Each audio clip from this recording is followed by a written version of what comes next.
a famous story from the Bible found in, well, here's a little test for you. What book of the Bible do you find this parable of the Good Samaritan in? Okay, I'll answer that question in a minute, and we'll open the Bible and look at it in the original Greek and context.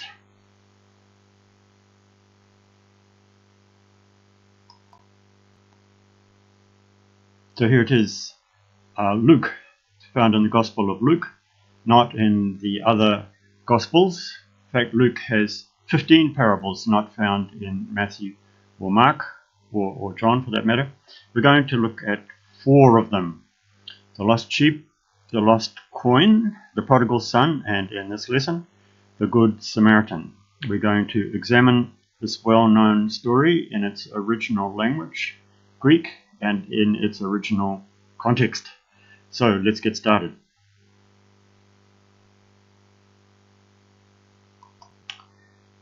Here it is, verse 25. Kai idu, and behold, nomikos tis, lawyer 1, stood up, aneste ekperadzon auton legon, testing him, saying, Didaskale, ti poiesas, what doing, zoin aionion, life eternal, kleronomeso, will I inherit?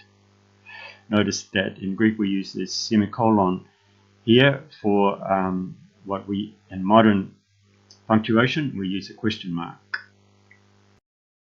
26. Hode epen pros auton, da then said to him, and we'll look at this, that strange bit again in a minute. Entonomo, in the law, ti gegraptai, what is written? How do you read it?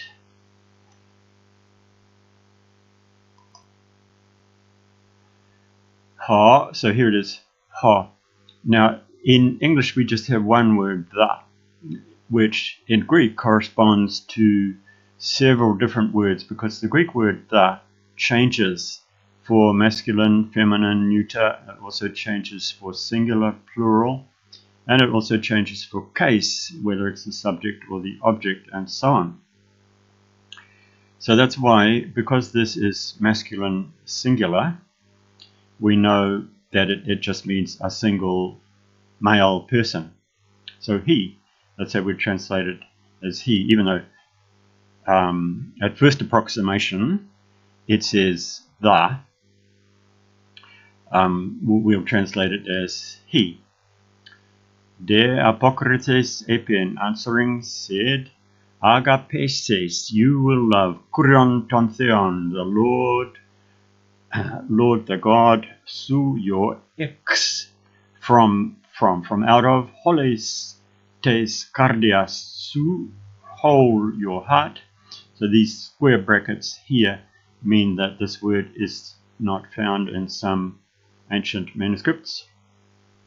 Kai en hole te psuche su, and in whole the soul your, kai en hole te iskui su, and in whole the strength your, kai en hole te dianoia su, your mind, the whole of your mind. Kai ton plesion su hos seaton, and the neighbor your as yourself. Epen de auto, said he then to him. So this little dash here indicates that 2 words in English, 1 word in Greek. Orthos apokrites, correctly have you answered. Tuto poie, kai zese, this do, and you will live. Hode thelon dikaosai hauton, epen proston yesun, that then, well, he then, wishing to justify himself, said to Jesus, and Greek you have to say the Jesus, of course we just say Jesus, kai tis estin mu plesian, and who is my neighbor? Upalabon ho Jesus epen, replying, Jesus said, Anthropos tis katebenen apo Jerusalem es Jericho, kai lestais periepesin. Man one, or certain man would say, went down from Jerusalem to Jericho, and thieves he fell among. He fell among thieves. Hoi. So here's an example. This word is the masculine plural, so we would translate they. And notice the and, the kai. First approximation, kai, is and, but when you get two of them working together, it's often translated both and, both stripping him and beating him.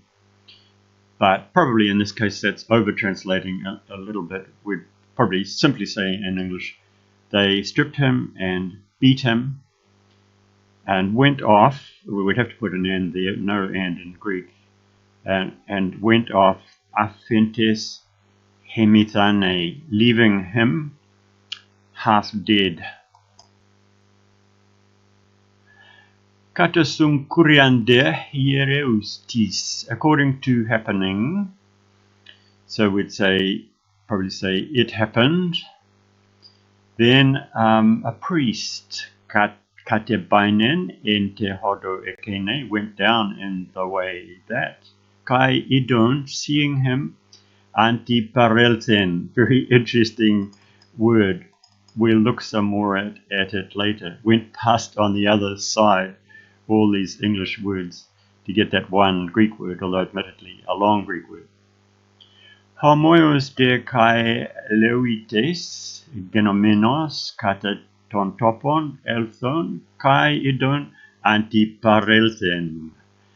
He also went past on the other side. Samarites de tis hodion elthen kat auton.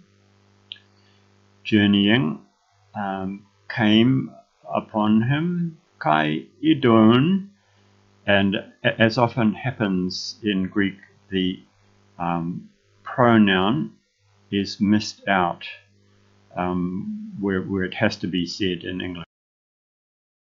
Had compassion, esplachniste, kai proselthon, approaching, kate descenta traumata autu, his wounds, pouring on oil and wine. Bibasas de auton epiton idion ktenos. Ktenos, notice the K and the T. Something to practice saying, ktenos. We don't have that combination in English like that. Egagen auton es pandocheon kai epimelethe autu. Took him to an inn and cared for him. Kai epiten audion, and on the next day, ekbalon edokin duo denarii. He gave 2 denarii. The singular is denarius. That's the common coin of the time. To the innkeeper, and said, epimeletheti auto kai hotian prostapaneses. Ego into epanergestai me apodosos soi. I, in the returning, me, and this is, we'll look at this again more later on too, will repay you. Jesus continues, tis tuton ton trion plesion doce sui geganenai tu empesontos estus lestas. Which of these, the three, and again in English you wouldn't have to say that, which of these three do you think was a neighbor to the one who fell among the thieves, who encountered the thieves? Hodeepin, thou then said, he said, ha poesas toelos metatu, the one doing the mercy with him. Epin de auto ho Jesus, poriu kai su poe homoios. Go you also, you too, and do likewise the same thing. And now we make a second pass through looking at some grammatical points, not everything, but just a selected few points that are particularly prominent here or relating to this story, or just of interest anyway.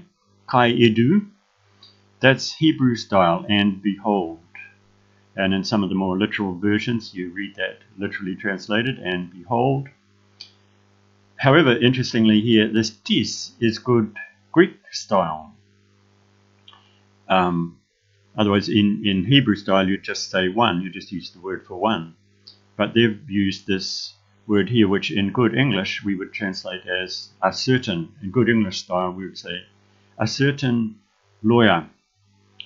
Here we come back again. Here is good Hebrew style, legon, introducing what is said, the direct speech, with a participle legon, saying. So this is Hebrew style. This is very interesting to see the way that Hebrew style and Greek style is mixed. And it seems like this would have been the way that educated Jews would commonly have spoken, being bilingual in Greek and Hebrew, probably Aramaic, no doubt Aramaic as well. They would have spoken Greek, especially in biblical contexts, very much influenced by the style of the Hebrew Bible. Didaskale, here's a bit more good Greek. Didaskale, the root form is didaskalos, but didaskale with the a on the end is the vocative form, and the vocative is used to address someone. Poesas is a particle, kleronomeso a future. And just looking at this word anagonoskes. So the root form is anagonosko, which means I read. But just interesting that this word is made up of two parts. Ana, which commonly means up or again, and gnosko, which means to know. But when these two are combined into one word, they take on the special meaning, the idiomatic meaning of read. In the law, what is written? How do you read it? He answering said, this is again is Hebrew style, but using the ha, as I've already explained, is good Greek style. Again, we have the things mixed up here, and the de is very much Greek style too. De has several different translations. Often in English we wouldn't translate it at all. We might translate it by but or then, but often, as probably in this case, we wouldn't translate it at all. We would just say, he answered. Agape says, here we are. This is a future. This is a mark of the future here. This little S in the Greek letter called sigma. It corresponds to our English S. That's a mark of the future. And here we have the future used for the imperative. The imperative is what we normally use for a command. But in Hebrew style, the future is used for the command instead of the imperative. And so this, what is quoted here, has been translated into Greek fairly literally from the original Hebrew, copying the Hebrew style, copying the use of the future for the imperative. Here's another one of Hebrew style, n, using n for instrument, the thing that you use to do it with. That's Hebrew style. Another interesting point here to note is that what's quoted here is Deuteronomy chapter 6 verse 4, and that said, that had three things: love the Lord your God with your heart, your soul, and your strength. Here we have four. So, or maybe I could just leave it for you to think about it before I tell you. If you want to think about it, why are there four here and three in the original that it quoted? Pause the video if you want to have a think about it. The reason is, actually that the Hebrew word heart has an extended meaning that the Greek word doesn't cover, nor the English word heart. But the Hebrew word for heart can extend to mean also mind. So that's why it's covered here by two words. It's covered by the normal Greek word for heart, kardia, and it's also covered by a normal Greek word for mind. So that's why we have here when the original in Deuteronomy had three. Orthos, the os ending is typical for an adverb, just like in English we say ly, ly, greatly, sweetly. So that's a typical adverb ending in English, and it corresponds to this one in Greek. And above we had the host as a whole word, and we will also see homoios likewise in verse 37. Poie is a second singular present imperative, which is also found in verse 37, where I'll talk about it a bit more again. But zese is a second singular future. So here we revert to proper, quote-unquote, Greek grammar, using the imperative form for a command. So this is the imperative form used for a command, and the future, zese, for actual future. Do this command, and you will live, future. Okay, coming down to verse 29, haoton, that's himself, and to this you can compare seauton, yourself, you singular, in verse 27. Ha de apokrites epen we had in verse 27. So this really means the same as this, just a stylistic variation. That only here is hupalabon used to mean answer. It's used elsewhere but in a different meaning. And I've just noticed a random comment here. Jews considered only fellow Jews as true neighbors. Not sure why I made that comment right there, but anyway, it is relevant to the parable. Coming down here, katabaino, it's got two parts. Kata, go, not commonly meaning go down. So this means down and this means go. You always go down from Jerusalem. You go up to Jerusalem and down from Jerusalem. It is in an elevated spot. And that's how you always say it in the Bible. You go up to Jerusalem and down from it. Okay, and I've got a question there that we'll look at later on. The answer to, why did they take his clothes off him?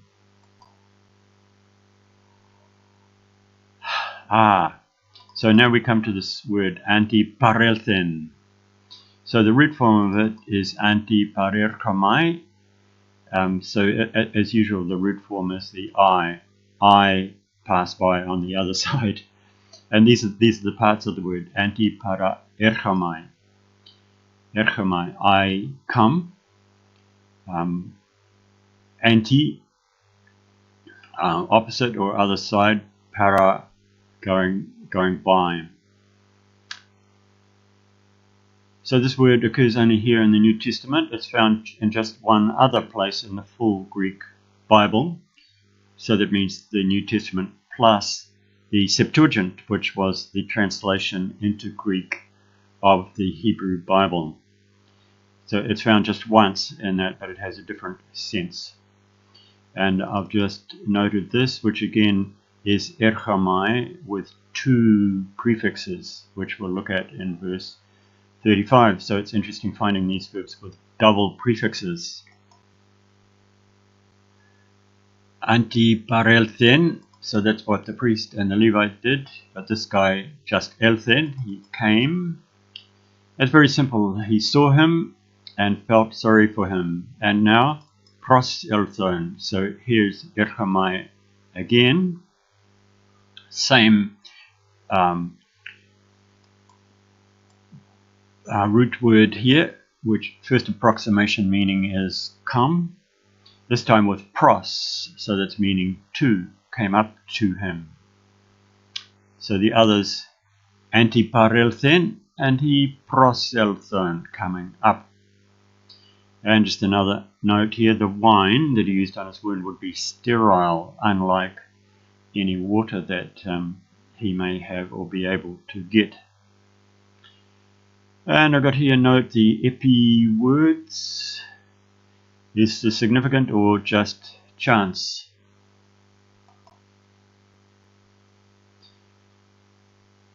Epi meletheti autu.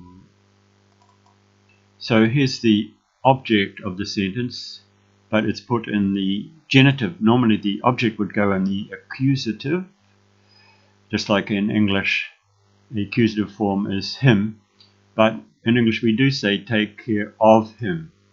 So there, that's the mark of the genitive used here as the object of this verb, take care. Same way as Greek does. And here's this word that we looked at just a minute ago, and here are its parts. When I come back. Yeah, and another comment on this. Notice that me is the accusative form, just like the English me. But by a strange rule of Greek grammar, the subject of an infinitive, this is an infinitive, is put in the accusative case. You might expect the subject to be in the nominative case, which is normally what we do. We put the subject in the nominative case and the object in the accusative case. But it's a rule of Greek grammar that when the verb is an infinitive is like to return, to come, then the subject is put in the accusative case. So that's a bit funny. Although in English we do say things like her leaving shocked me. I mean, she is the subject, so you might expect us to say she leaving shocked me. But because this is actually a participle in this case with the ing, the convention in English is we use her, yeah, not she.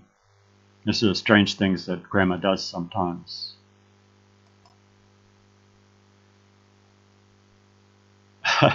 Just comment here, note that he couldn't bring himself to say the Samaritan.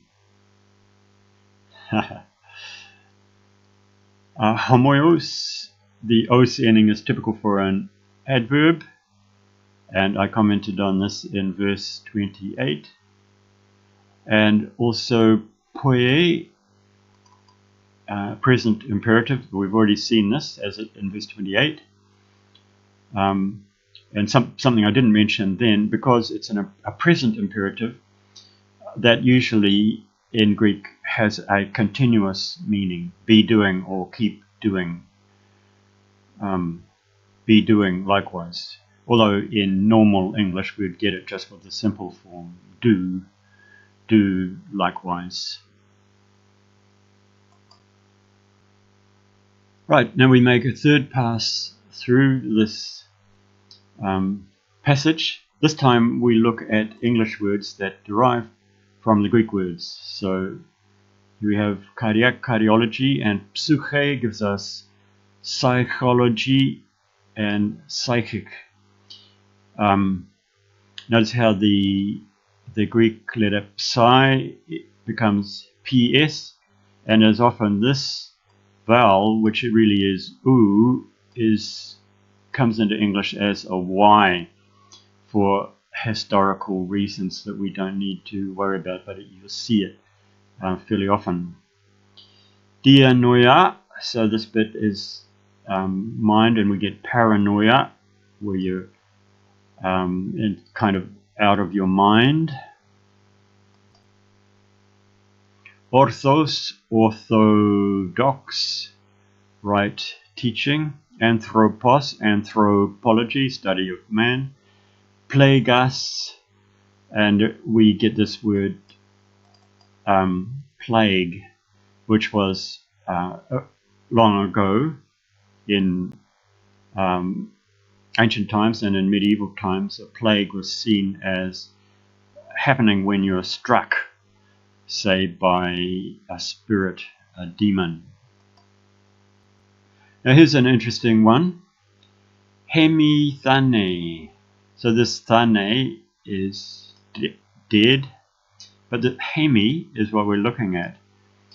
So it means half. And from this we get hemisphere, which is half of a sphere.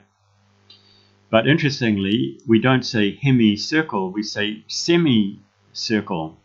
And the reason is that semi is the Latin word for half, corresponding to the Greek word hemi. But for some reason, don't ask me why, we choose to put hemi with sphere and semi with circle. Hodo, the way, odometer, measures the distance you've gone on your way. This anti, so the original meaning of that is opposite. So passed by on the opposite side. So, but meaning opposite, it also comes to mean against. So anti-monarchy, antibacterial, anti-Christ. And then the para part, alongside a parachurch organization, a paramedic works alongside the medics, the doctors. So antiparelthen, he went, well, in this case on the side, the other side, the opposite side of the road. Traumata, his wounds, so we get traumatic. Oinon, wine. You can see the similarities in the sounds. It has changed a bit. Idion, his own. So from this we get idiot, a person who has their own mind. I suppose you could say idiomatic, especially meaning a special own way of saying it, the language's own way of saying it. Now, duo. This word, we have two different forms of that in English. Firstly, this word, where two people sing together, that's called a duo. And that, we get that because we just borrowed the Greek word straight across. But two also is related. Now, it looks to be spelt quite different, but when you think about it, the T and the D are made in a very similar way in your mouth, and the W and the U. Well, W is like a short form of the U. So these two words resemble each other because English and Greek are like cousin languages. So when you see two cousins, they, at first glance, they look quite different, but when you look at them a bit more carefully, you see that they do have a resemblance. So that's interesting that this one Greek word has two corresponding words in English. And here's trio, when three people sing together. Met, German mit, and also the English with. Again, these are cousin words, met and with. Similar thing. They look different at first blush, but when you look at it more carefully, you see the resemblance. And homoiros, just the hom part. Similar comes again through Latin, so the H at the beginning is changed to an S, and when you realize that, you can see the resemblance. Right, now in the fourth pass through, I'll just read the bare Greek text, which is a recommended thing for anybody following this lesson to do, to put aside all the English and all the rest of it and just look again at the Greek, see what you can remember, check back again if you need to, then come back again to the Greek. Kai idu nomikos tis aneste ek peradson auton legon, Didascale ti poesas zoineonion kleronomeso, hode epen prosauton, ento nomo tige graptai, pos anagonoskes, hode apokrites epen, agapeses krion ton theon su, ex holes tes cardias su, kai en hole te psuche su, kai en hole te ischui su, kai en hole te dianoia su, kai ton plesion su hoseaton. Epen de auto orthos apekrites, tuto poie kai zeise. Hode thelon dikaiosa he auton, epen proston Iesun, kai tis estin mu plesion. Upolabon ho Iesus epen, anthropos tis katebainen apo Jerusalem es Jericho, kai lestais periepesin, hoi kai ekdusantes auton, kai plegas epithentes, apelthon afentes hemithane. Kata sum kurian de hiereus tis katebainen ente hodo ekene, kai idon auton antiparelthen. Homoios de kai levites genomenos kataton topon, elthon kai idon antiparelthen. Just a comment here, note that the last 10 Greek words of verse 30 can be reduced in English to they mugged him. Often in translation you miss this sort of thing. Translations always tend to be longer than what you're translating from because you're kind of scrambling to get every detail of meaning, and you might forget that your language actually contains a very nifty little word that says what a lot of words in the original said. This translation has the additional benefit of removing a potential source of confusion to the modern reader. Why did they take his clothes off him? To humiliate him, to rape him? No, the reason they stripped him was that clothes in those days were very valuable. Especially, of course, fancy clothes, but also warm clothes and even simply sturdy clothes. Clothes have only become cheap in modern times with mass production and cheap Asian imports. Samarites de tis hodion elthen katauton, kai idon esplachnis the.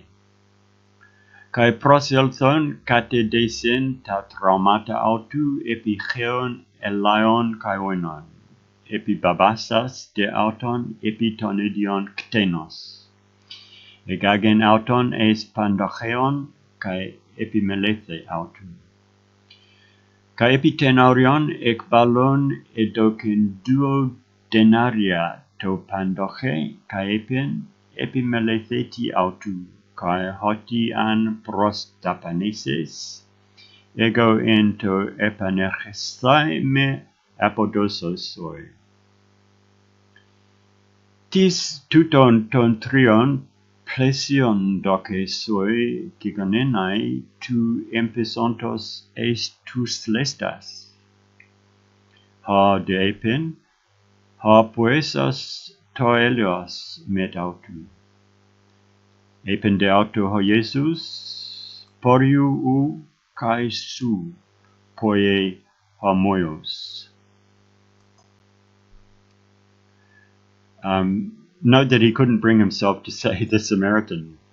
We could perhaps get the flavor of it a bit better by translating the one who helped him, I suppose.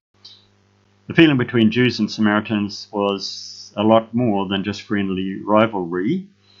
And we know from the historian Josephus that about 20 years after Jesus' death, a Galilean pilgrim was murdered in Samaria, and Jewish mobs sacked and burnt several Samaritan villages in retaliation.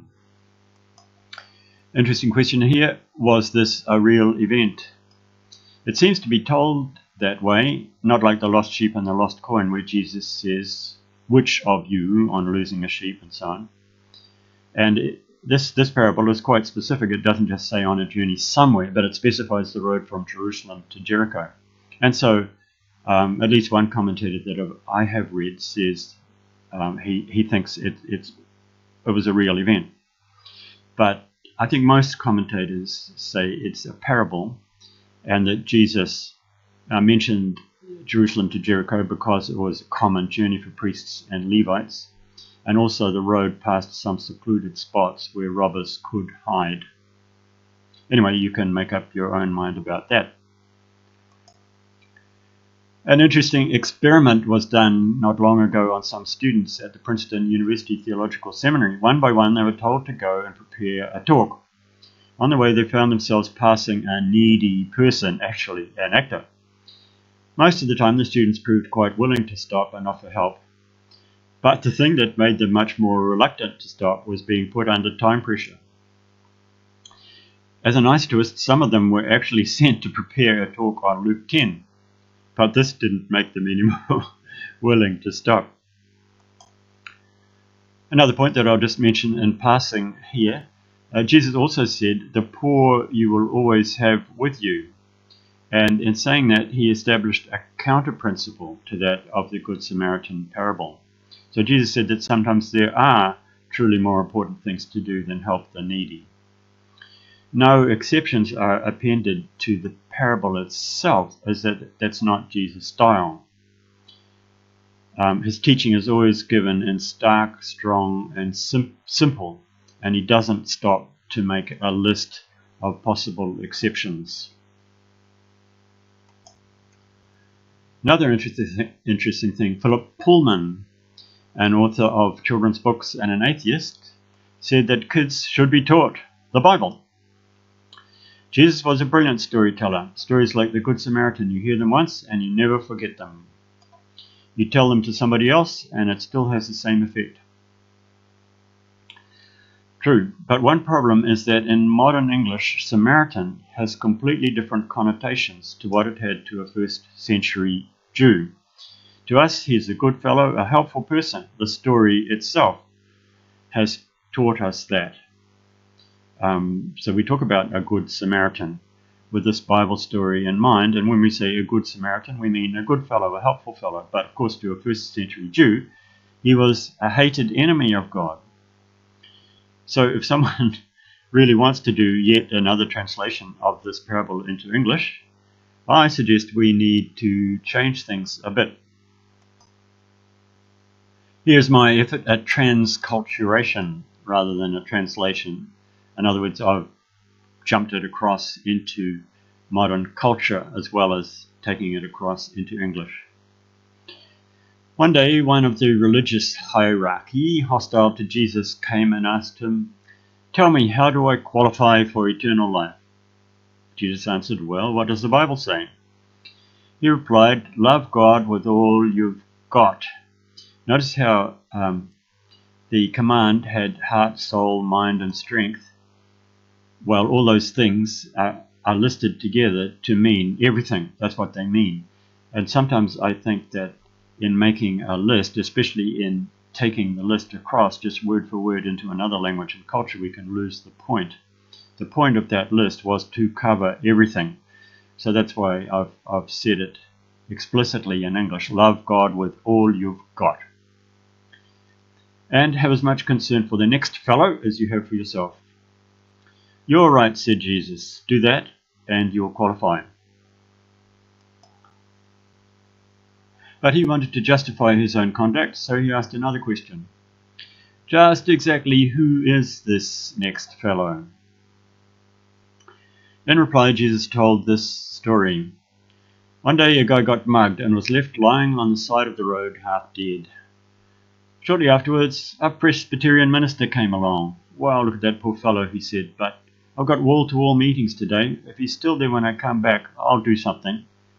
And he drove on past. Shortly afterwards, a Bible translator came along. "Oh dear," he said to himself, "poor guy. But I've got a deadline to get the Gospel of Luke finished by the end of next week.